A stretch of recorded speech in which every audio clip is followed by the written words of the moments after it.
ఓం నమో భగవతే వాసుదేవాయ. ఆత్మబంధువులందరికీ నమస్కారం. 629వ నామం భూషణ అన్నారు.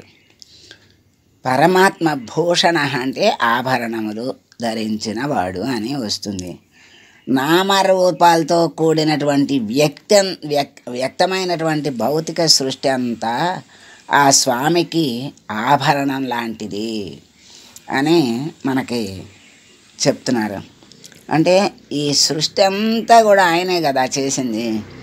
మరి ఆయనకి ఈ సృష్టి ఒక ఆభరణం లాంటిది.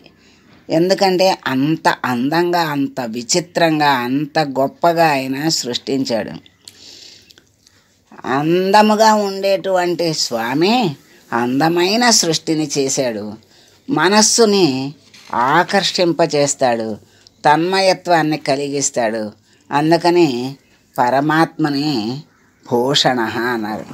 అంటే మనకి జీవప్రజ్ఞ మన లయం చేయటంలో కూడా ఆయన సౌందర్యం ప్రధాన పాత్ర వహిస్తుంది. అంటే సృష్టించటంలోనూ ఆయన అందాన్ని చూపించాడు. తర్వాత పోషించటంలోనూ అందాన్ని చూపించాడు. లయం చేయటంలోనూ కూడా ఆయన ప్రధాన పాత్ర వహిస్తున్నాడు. అది కూడా అందంగానే చేస్తున్నాడు. ఈ అంతా కూడా సౌందర్య రూపురేఖలతో కూడిన ఈ సృష్టి ద్వారా ఆయన వ్యక్తమవుతున్నాడు కనుక ఆయన కనపడాడు కనుక, ఆయన సృష్టి అంతా మనకు కనపడుతోంది కనుక అదంతా కూడా పరమాత్మకి ఆభరణం లాంటిది, ఆభరణమే అవుతోంది. చక్కగా ఈ సృష్టి అంతా కూడా ఆయన యందే ఉంది గనక ఆయనకి గొప్ప ఆభరణం అని అంటారు. నిజంగా మనం ఒక్క క్షణం ఆలోచిస్తే సృష్టిలో ఎన్ని జీవరాశులు, 84 లక్షల రకాల జీవరాశులు, ఒక్కొక్క రకానికి ఎన్నేసి లక్షలు ఉన్నాయి. మరి ఇవన్నీ కాకుండా వస్తు సముదాయం, అణు సముదాయం, అణువు దగ్గర నుంచి పరమాణువు వరకు మరి ఎంత గొప్పగా అణువుల సముదాయంతో వస్తువుల్లో ఉన్న సౌందర్యం, వస్తువుల్లో ఉన్నటువంటి మరి కళ, నాణ్యత, మరి అది మనకు ఒక వస్తువు మన కళ్ళకు ఆకర్షించింది అంటే దానిలో ఆయన ఉన్నటువంటి చైతన్యం వల్లే దానికి ఒక కళ వచ్చింది, మన కళ్ళను ఆకర్షించింది. అదే ఆయనకి ఆభరణమైంది. గొప్ప కోట్లుండి ఆభరణాలు పెట్టుకున్నటువంటి వాళ్ళను, అంటే వాళ్లకు ఆభరణాలు చాలా ఉన్నాయి అని అనుకోవటం కాదు. మరి ప్రతి మనిషికి ఆభరణాలుగా మనకి చెప్పారు. ఏది ఆభరణం? హస్తానికి కంకణాలు ఆభరణం అనుకుంటాం, కానీ హస్తాలతో భగవంతుని సేవ చేయటమే ఆభరణం. ఆయన సృష్టిలో ఇవన్నీ జీవులన్నీ ఆభరణాలే. మళ్ళీ ఈ జీవులన్నీ ఆయనకి సేవ చేయటమే జీవులకు, ఈ అవయవాలకు ఆభరణాలు. కళ్ళున్నాయి, అనవసరమైన వాటిని చూస్తే అవి గోడకున్న రంధ్రాలు లాంటివి అని చెప్పారు.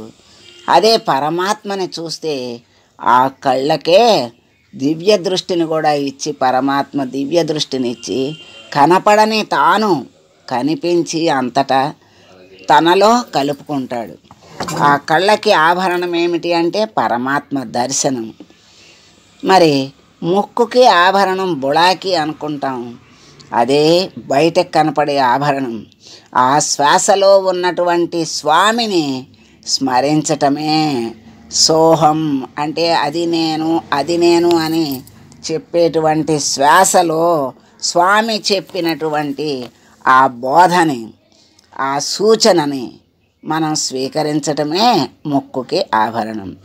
గొంతు ఉంది అంటే మరి ఒకళ్ళని హింస పెట్టి మాట్లాడే మాటలు ఆభరణం కాదు. లేకపోతే కంఠానికి ఎన్నో నగలు పెట్టుకుంటే అదే ఆభరణం అని కాదు. ఏది ఆభరణం? భగవంతుని నామస్మరణ చెయ్యటమే మన వాక్కుకి ఆభరణం లాంటివి. చేతులున్నాయి, చేతులకి ఎన్నో మరి కంకణాలు, మరి అనేక ఆభరణాలు పెట్టుకుంటారు. అవి అసలైన ఆభరణాలు కాదు. భగవంతుని భజన చేసిన చేతులే, ఆ చేతులకి ఆ భజనే ఆభరణం. మరి సేవే ఆ చేతులకు ఆభరణం. కాళ్లకు అనేక ఆభరణాలు పెడతారు, అవి అసలైన ఆభరణాలు కాదు.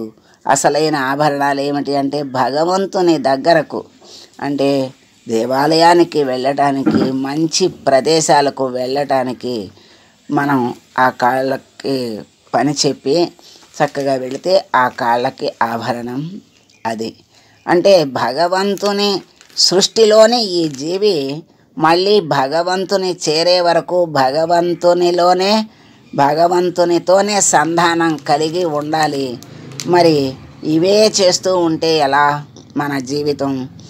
ఆభరణం అని అన్నీ భగవంతుని సేవలే చేస్తే మరి జీవితం భుక్తి ఎలా?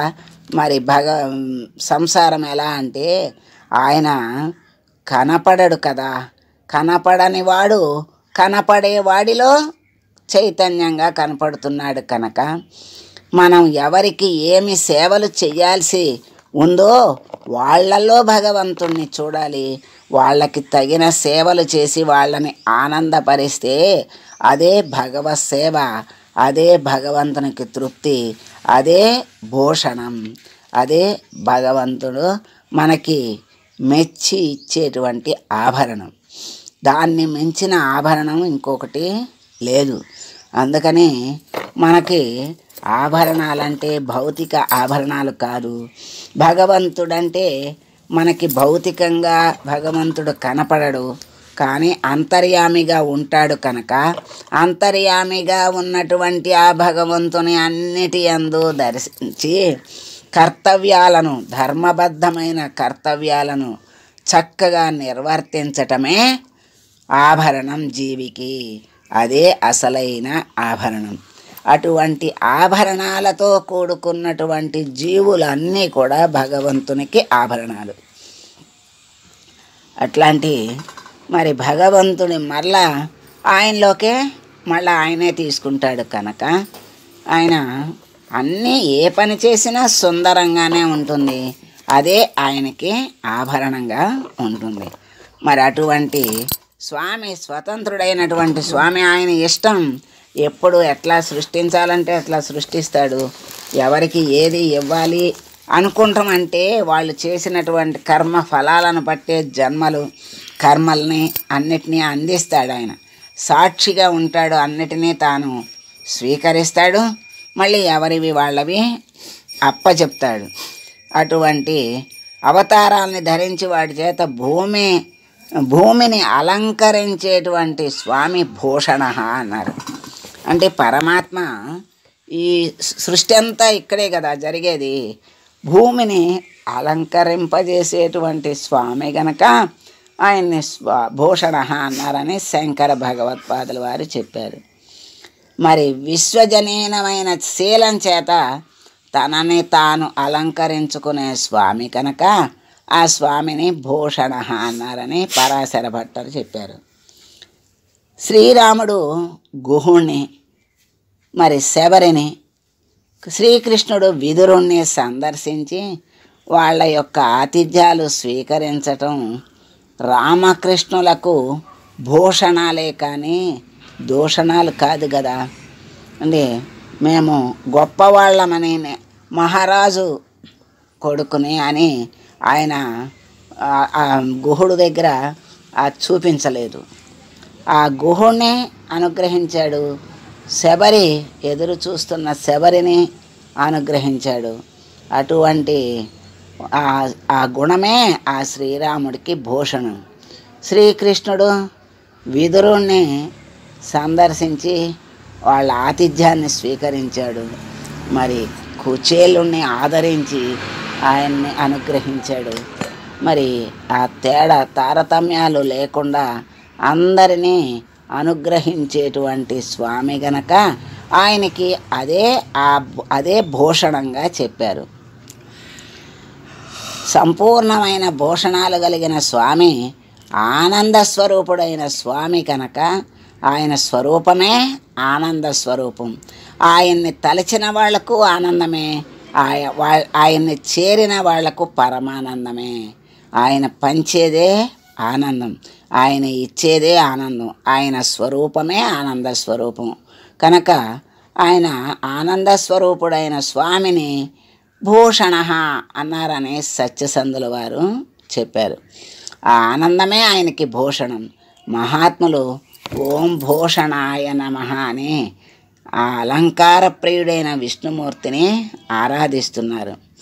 మరి అటువంటి భూషణ అయినటువంటి స్వామిని మనము వేడుకుంటూ, స్వామి నీకు భూషణంగా మమ్మల్ని ఈ జగత్తులో సృష్టించావు, మళ్ళీ మా శరీరాలకు అసలైన భూషణాలను మాకు